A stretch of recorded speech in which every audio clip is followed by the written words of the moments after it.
1970 के बाद सैलानियों का सैलाब आया, लाखों की संख्या में पर्यटक जो है वो पहुंचे कश्मीर में वहां खूबसूरती का दीदार करने के लिए।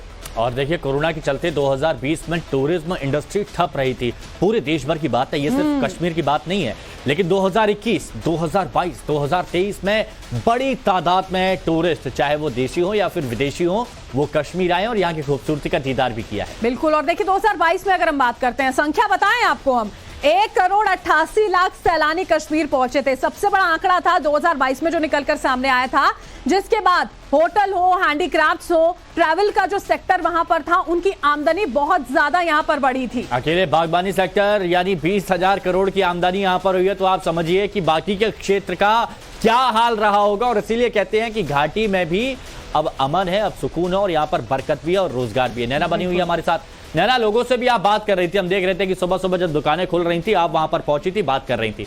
वो लोग कितना खुश हैं क्योंकि रोजगार बढ़ रहा है, टूरिस्ट बढ़ रहे हैं, व्यापार भी बढ़ रहा है।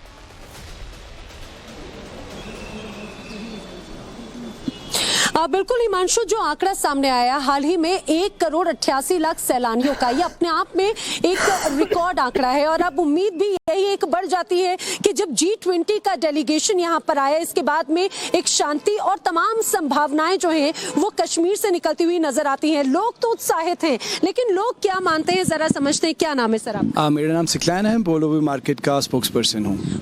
बहुत अच्छी बात है सर। जरा ये बताइए कि अब जब G20 डेलीगेशन यहाँ पर आ रहा है तो उससे कितनी संभावनाएं और बढ़ती हुई नजर आती हैं, क्योंकि कहा जा रहा है कि अब टूरिज्म बढ़ेगा और इसके साथ साथ जो व्यापारी वर्ग हैं उनके लिए भी बहुत संभावनाएं होंगी। जी हाँ, हम लोग बहुत एक्साइटेड हैं उस चीज़ को लेकर। जैसे उनका एक एजेंडा है, एक प्लान है कि वो टूरिज्म को बूस्ट करने के लिए आ रहे हैं, इकोनॉमिक अपलिफ्टमेंट करने के लिए आ रहे हैं। तो हम लोग भी वेलकम दैट, क्योंकि अगर आप देखेंगे हम लोगों का ट्रेड जो है पिछले एक साल में भी अगर आप देखेंगे at the time of redevelopment थोड़ा कम था। सो अभी ये मार्केट पिछले 10-12 दिन पहले गवर्नर साहब ने इनॉग्रेट किया हुआ है और अब डेलीगेशन आ रही है। So we are very hopeful कि इकोनॉमिकली हम अच्छा कर लेंगे उनके आने के बाद। देखिए ये बहुत इंपॉर्टेंट हो जाता है, इस बात को जरा समझिए, क्योंकि अगर हम बात करते हैं कश्मीर की, तो कश्मीर के यहाँ पर जो सबसे खास बात है, प्राकृतिक तो खूबसूरता है ही, लेकिन यहाँ का जो हैंडीक्राफ्ट है, यहाँ की पश्मीना, यहाँ की जो कारीगरी है, वो अपने आप में बहुत खास है। सर ये शॉप आपकी है? जी, जी। किस चीज की शॉप है, क्या क्या रखते हैं? यहाँ हम पेपर मैशी रखते हैं और वॉलनट वुड रखते हैं। मुझे लगता है जरा अगर अंदर की तरफ आप दिखाते हुए चले कि आज जब यहाँ पर डेलीगेशन आ रहा है तो आखिर क्या क्या वो देखेगा, ये हमने देखे जी। यहाँ तो ये देखेंगे हमारी जो हाथ की बनी हुई है पेपर मैशी है, ये हम सिर्फ हाथ से बनाते हैं। जैसे ये है, ये तो बहुत लाइट वेट है। बहुत लाइट। ये तो वॉल डेकोरेशन है। हाँ। ये तो हाथ से बनती है। इसको पहले पेपर मैशी को मैश करके फिर उसको डिजाइन बनाते हैं। इसे पेपर मैशी क्यों कहते हैं सर? क्योंकि ये पेपर मैशी पेपर को मैश करके, अच्छा, यानी कि जो पेपर्स हैं उनके लिए उसको मैश करके ये बनाते हैं, फिर इस पे डिजाइन किया जाता है। ये तो बहुत ही यहाँ का पुराना आर्ट है पेपर मैशी। तो ये सारी दुकान में ये पेपर मैशी है, तो ये हमारा आर्ट है। सर अब जब यहाँ पर डेलीगेशन आएगा तो आप अपनी सबसे बेस्ट चीज उन्हें क्या दिखाने वाले हैं? यहाँ के बहुत सारी चीजें हमारे पास, फ्लावर वेसेस है, हैंडीक्राफ्ट में सारी चीजें हैं, हम सब दिखाएंगे।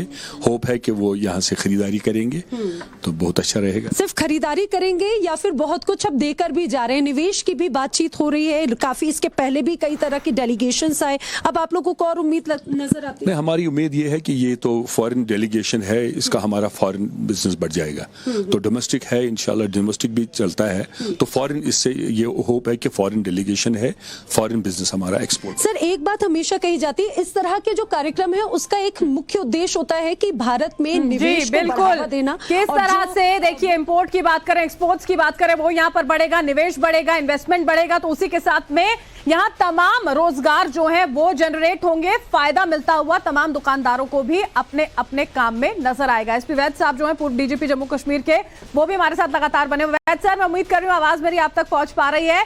हम ये तस्वीरें देख पा रहे हैं कि वहां पर कश्मीर में जो लोग काम करते हैं वो कितने ज्यादा खुश हैं इस डेलीगेशन के वहां पहुंचने से। सारी बातें वो साझा कर रहे हैं कि बदलाव कैसे उन्होंने देखा है। लेकिन इसी बीच में चीन और पाकिस्तान के बयान भी हमने यहां पर सामने देखे। लेकिन सर ये बात एकदम स्पष्ट तौर पर कही जा रही है कि इसमें घाटा सिर्फ और सिर्फ चीन का है अगर वो यहां पर आकर शामिल नहीं होता है। बरखा, नमस्कार। आपको, हिमांशु को और सारे दर्शकों को, आप सबको। देखिए, ऐसा है कि चीन और पाकिस्तान इसमें लूजर हैं और उनकी हमेशा साजिश रही है। चीन ने ये कहा कि कश्मीर विवादित क्षेत्र है, हम यहाँ नहीं आएंगे।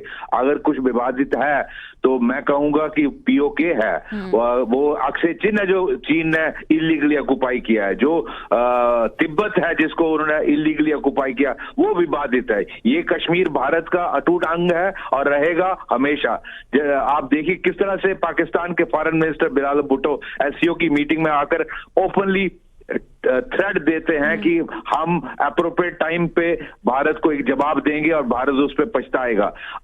इस तरह की लैंग्वेज और मैं समझता हूं कोई भी फॉरेन मिनिस्टर इस्तेमाल नहीं करता। मैं डॉक्टर जयशंकर ने बिल्कुल सही उनको पूरी उनकी रेखा खींची, किस तरह वो एक स्पोक्स पर्सन टेररिज्म के यहाँ बनकर आए हैं। उनको उनकी पाकिस्तान की एस्टेब्लिशमेंट ने जो ब्रीफिंग किया था उसी वही लैंग्वेज तोते की तरह उन्होंने पढ़ा। आप देखिए किस तरह का उनकी तरफ से आतंक का खौफ बना रहता है।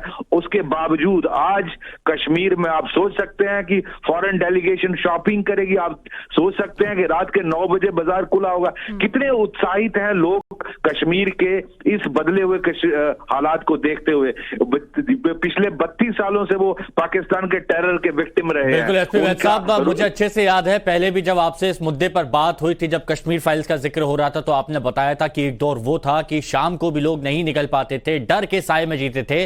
लेकिन आज खुशनुमा माहौल है, व्यापारी भी खुश है, कश्मीर वर्ग के लोग भी खुश है, रोजगार बढ़ रहा है, विदेशी लोग भी यहां पर आ रहे हैं।